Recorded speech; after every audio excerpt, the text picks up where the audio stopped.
नमस्कार दोस्तों, class 10th physics का जो है ये चैप्टर नंबर 1 है, जिसका नाम है प्रकाश का परावर्तन तथा अपवर्तन। यदि आप दूसरे किताब में देखेंगे तो उसमें होगा प्रकाश का अपवर्तन, और NCERT में देखेंगे तो प्रकाश का परावर्तन तथा अपवर्तन। तो NCERT के अनुसार जो है आपको ऑब्जेक्टिव क्वेश्चन इस वीडियो में बताने वाले हैं, जो कि बोर्ड एग्जाम 2025 में छपने वाला है आपकी परीक्षा में। तो चलिए लेके चलते हैं क्वेश्चन पे।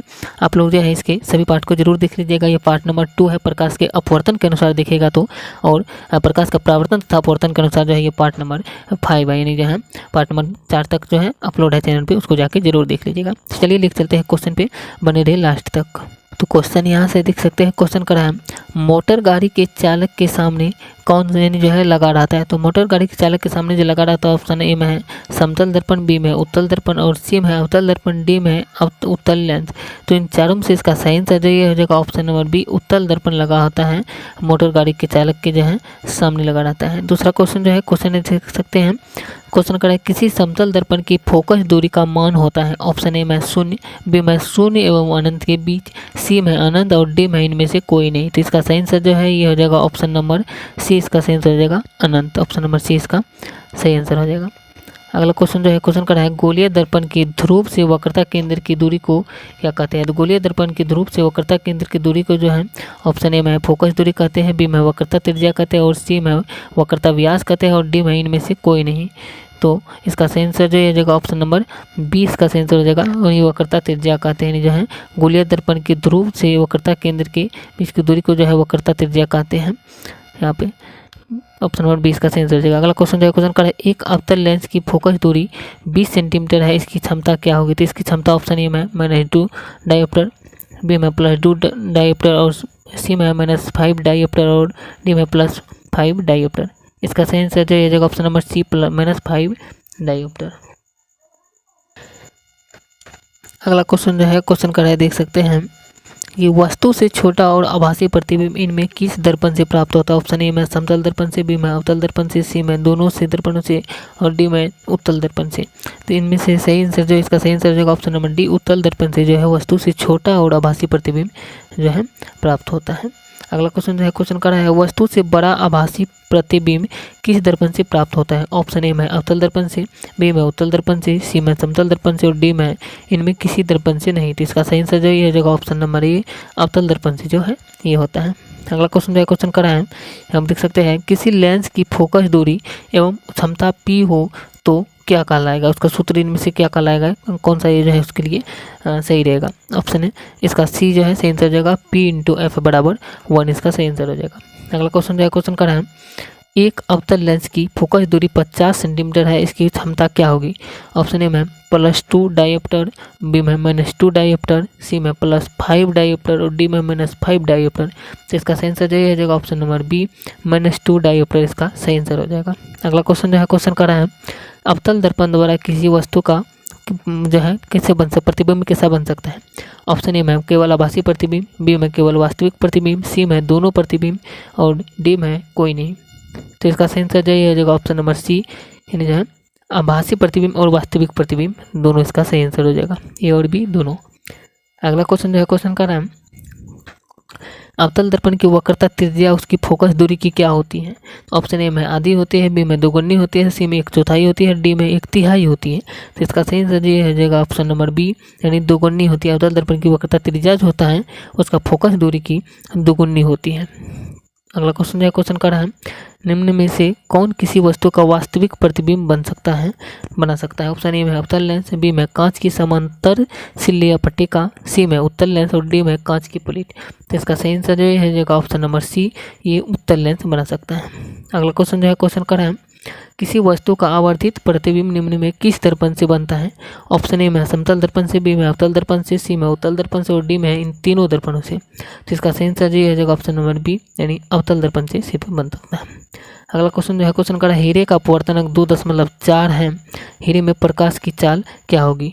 ऑप्शन ए में 7.2 × 10⁸ मीटर प्रति सेकेंड, बी में 3 × 10⁸ मीटर प्रति सेकेंड, और सी में 0.8 × 10⁸ मीटर प्रति सेकेंड, और डी में 1.2 × 10⁸ मीटर प्रति सेकेंड। तो इसका सही आंसर जी हो जाएगा option number D 1.2 into 10⁻8 metre प्रति सेकेंड। अगला क्वेश्चन जो है क्वेश्चन का रहा है निर्देशांक चिन्ह परिपाटी में सभी दूरियां मापी जाती है कहाँ से? ऑप्शन ए में फोकस से, बी में वक्रता केंद्र से, सी में ध्रुव से और डी में है इनमें से किसी से नहीं। तो इसका सही आंसर जो जाएगा ऑप्शन नंबर सी, ध्रुव से जो है सभी दूरियां मापी जाती है चिन्ह परिपाटी के अनुसार जो है। अगला क्वेश्चन जो है क्वेश्चन का है उत्तल दर्पण द्वारा बना प्रतिबिंब कैसा होता है? ऑप्शन ए में हमेशा उल्टा, बी में हमेशा सीधा, सी में उल्टा भी हो और सीधा भी हो सकता है और डी में कुछ नहीं, यानी जो है कुछ निश्चित नहीं किया जा सकता। इसका सही आंसर हो जाएगा ऑप्शन नंबर बी, यानी हमेशा सीधा प्रतिबिंब बनता है उत्तल दर्पण द्वारा जो है हमेशा सीधा प्रतिबिंब। अगला क्वेश्चन जो है क्वेश्चन का है ऐसे पदार्थ जिनसे होकर आपतित प्रकाश का एक छोटा सा भाग ही पार कर पाता है उसे क्या कहा जाता है? ऑप्शन ए में पारदर्शी, बी में अपारदर्शी, सी में पारभासी पदार्थ और डी में बटर पेपर। तो इसका सही आंसर ये हो जाएगा ऑप्शन नंबर जो है सी, यानी पारभासी पदार्थ जो है कहलाता है। और पारदर्शी में पूरा पार हो जाता है, अपारदर्शी में नहीं पार होता है और पारभासी में जो है कुछ अंश जो है पार हो पाता है। इसका सही आंसर हो जाएगा ऑप्शन नंबर सी। अगला क्वेश्चन जो है क्वेश्चन का है निम्नलिखित में से किस दर्पण द्वारा किसी वस्तु का आभासी प्रतिबिंब मिल सकता है? ऑप्शन ए में समतल दर्पण द्वारा, बी में अवतल दर्पण द्वारा और सी में उत्तल दर्पण द्वारा, डी में इनमें तीनों दर्पण द्वारा। तो इसका सही आंसर ये हो जाएगा ऑप्शन नंबर डी, इनमें तीनों दर्पण द्वारा जो है ये किसी वस्तु का आभासी प्रतिबिंब मिल सकता है, समतल दर्पण, अवतल दर्पण और उत्तल दर्पण द्वारा। अगला क्वेश्चन जो क्वेश्चन का है लोहे के गोले को पिलट कांच के प्लेट पर रखकर कार्बन डाइसल्फाइड में डुबोने पर लोहे का गोला क्या होता है? ऑप्शन ए में चमकता प्रतीत होता है, बी में अदृश्य हो जाता है, सी में तैरता प्रतीत होता है, डी में बहुत बड़ा प्रतीत होता है। तो इसका सही आंसर जो है ऑप्शन नंबर सी, यानी तैरता हुआ प्रतीत होता है। अगला क्वेश्चन जो है क्वेश्चन कर रहे हैं कहाँ पर स्थित होने से वस्तु का वास्तविक प्रतिबिंब अवतल दर्पण की वक्रता केंद्र पर बनता है? ऑप्शन ए में दर्पण की बिल्कुल पास, बी में वक्रता केंद्र पर, सी में फोकस पर और डी में अनंत पर। तो इसका सही आंसर जो है ऑप्शन नंबर बी, यानी कि जो है वक्रता केंद्र पर। अगला क्वेश्चन जो है क्वेश्चन कर हम एक अवतल दर्पण से वस्तु की स्थिति ध्रुव और फोकस के बीच हो तो प्राप्त प्रतिबिंब कैसा होगा? ऑप्शन ए में वास्तविक और बड़ा, बी में वास्तविक और छोटा, सी में आभासी और बड़ा और डी में आभासी और छोटा। तो इसका सही आंसर जो हो जाएगा ऑप्शन नंबर सी, आभासी और बड़ा। अगला क्वेश्चन जो है क्वेश्चन है अगला क्वेश्चन का है निम्नलिखित में किस दर्पण द्वारा किसी वस्तु का वास्तविक प्रतिबिंब प्राप्त किया जा सकता है? ऑप्शन ए में समतल दर्पण द्वारा, बी में अवतल दर्पण द्वारा, सी में उत्तल दर्पण द्वारा और डी में तीनों दर्पण द्वारा।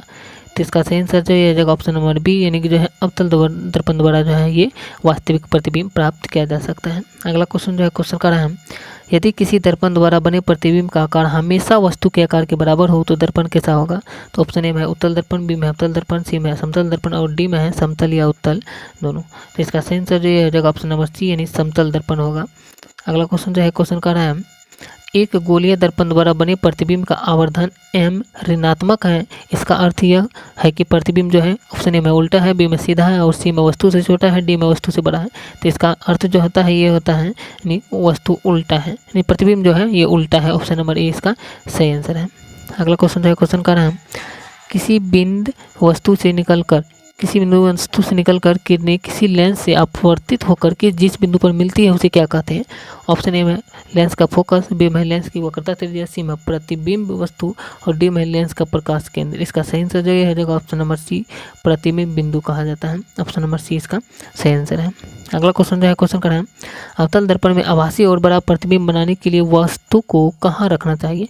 ऑप्शन ए में वक्रता केंद्र पर, बी में फोकस और वक्रता केंद्र के बीच, सी में फोकस पर और डी में फोकस के अंदर। इसका सही आंसर जो हो जाएगा ऑप्शन नंबर जो है इसका डी, इसका सही आंसर हो जाएगा फोकस के अंदर रखना चाहिए। आगे देख सकते हैं इस वीडियो में जो है इतना ही क्वेश्चन था। वीडियो कैसा लगा आप लोग कमेंट करके जरूर बताइए। मिलता है इसका अगला पार्ट लेकर के, इसके सभी पार्ट को जरूर देख लीजिएगा। जय हिंद।